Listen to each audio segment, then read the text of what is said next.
Good afternoon and welcome to Rebellion Off-Road. Happy 2023. Today is all about the rebuild series, and it has a few meanings behind it.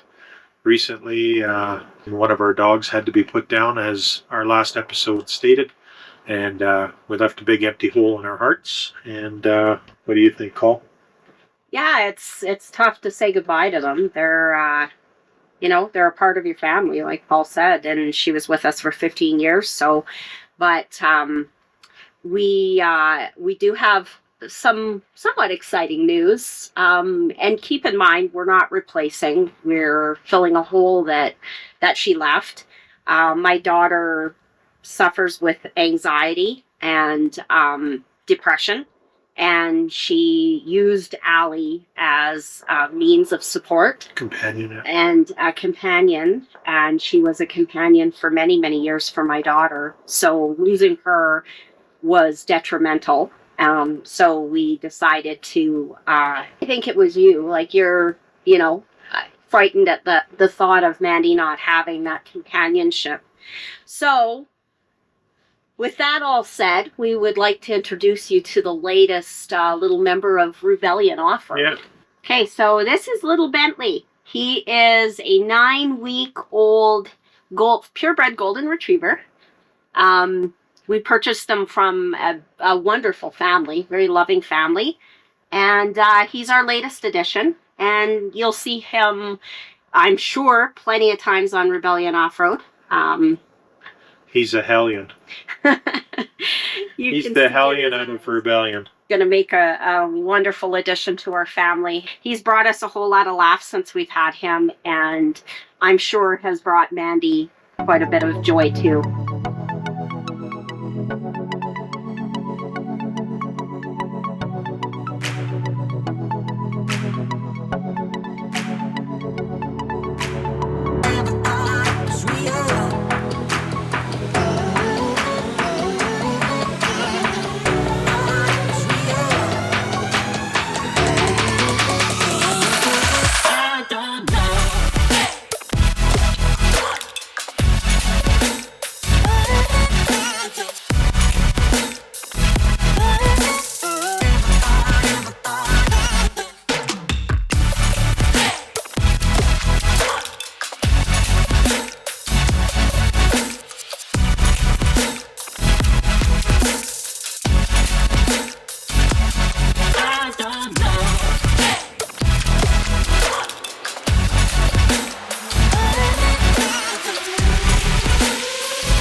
Yeah, so it's kind of a rebuild series on many fronts. We're traveling with one Jeep today, and Colleen will fill you in on why we're traveling with one Jeep. It's a disappointment for sure when you're dealing with dealerships and manufacturers. But anyways, Colleen. Yeah, so I've had my Jeep for a little over a year now, and the day I drove that off the lot, I've had problems with it. But one major problem that I'm only going to talk about today is probably the most dangerous problem, and one that I feel should have been paid a little bit more attention to by the dealership. Started to experience almost a violent wobble where I would literally have to pull off to the side of the road. There's nothing more scarier than driving at 100 and it's a death wobble. And there's nothing more I can explain it as more than a death wobble, correct, Paul? Yeah, it's 100% death wobble. We have a video that we'll probably insert right here.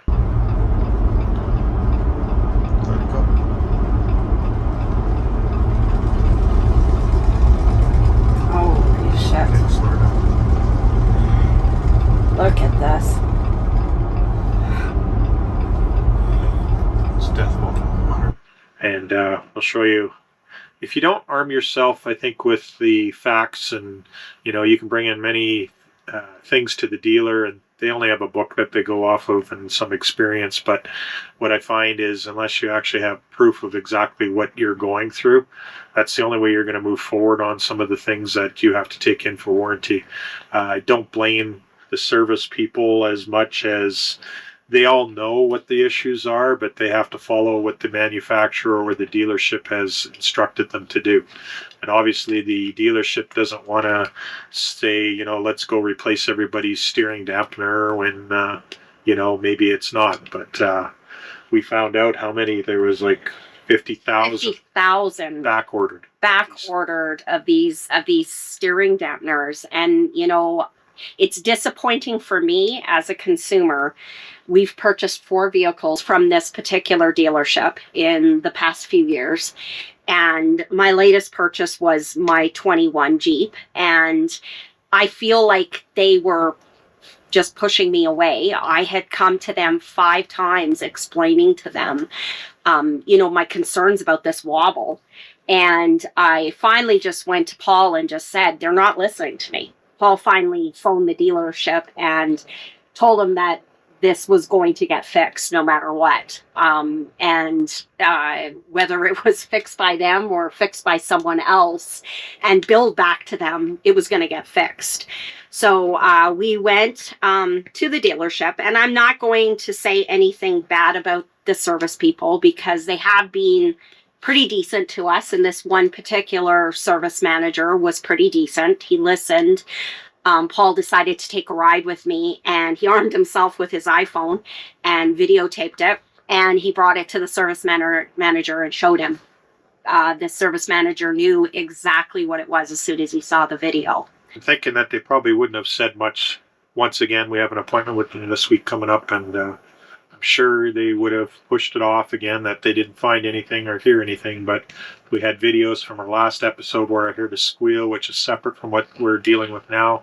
This is definitely death wobble, and it needs to be addressed. Like I said, Mopar, they tell you we warranty your vehicle only with Mopar lifts, and without that Mopar lift, we don't cover you in warranty. Well, what I said to them is, I got a 2018 JK that I have a zone lift, cheap lift, and I had Raven Truck Accessories put it on, and I said I have had 0 issues. So, you guys got to stand behind your product. You can't just, let people go out there and drive with death wobble. It's not good. And, with 50,000 back ordered, that tells me you have a huge issue. And why are you keeping it quiet? Is it because nobody has died from it? Most likely that's what it is. Until then, there's no recall on it. So if you guys have new Jeeps or 2021, you're experiencing this, try tire rotation first. It's your cheapest thing to do. I had that on my JK. I had a wobble that I thought was leading into a death wobble, but it wasn't. It was definitely a balanced tire, so we did the same thing with Colleens. We took a spare off, we put it on the front, and changed the other front tire to the back, and still no different. No, it actually got worse, to tell you the truth. It got worse, and so I knew there was an issue. I spoke with the service manager, and I just said, is this a safe vehicle to drive right now? And he said no. Kind of happy to say that we are on the track of getting it fixed, I hope. Oh, yeah. So if anybody has experienced this, like Paul said, arm yourself with some video and take your Jeep in, because it's really not worth your life driving it and pretending that it doesn't exist.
So future plans with the channel in 2023 is just to keep our channel current, bring you guys new areas, new things to see, keep you involved in our ideas. Our channel is growing, and it's growing nicely. We want to thank all of our existing subscribers, our returning viewers. If you want to see something, let us know. You know, if you've got ideas for our channel, let us know. We're open to the ideas, and we love, you know, the comments that you guys provide us. Yeah, we're good. We're big people. We can handle, you know, comments. So, you know. Yeah, the feedback is great. Yeah. Yep. We'd like to know what you want to see, if it's what you're liking out of our content. Obviously, I think it is, because we're getting more views, and we're happy with that. Totally. Even when it's just a day trip, it doesn't necessarily have to always be an overnight trip, but the day trips are just as fun as the camping trips are.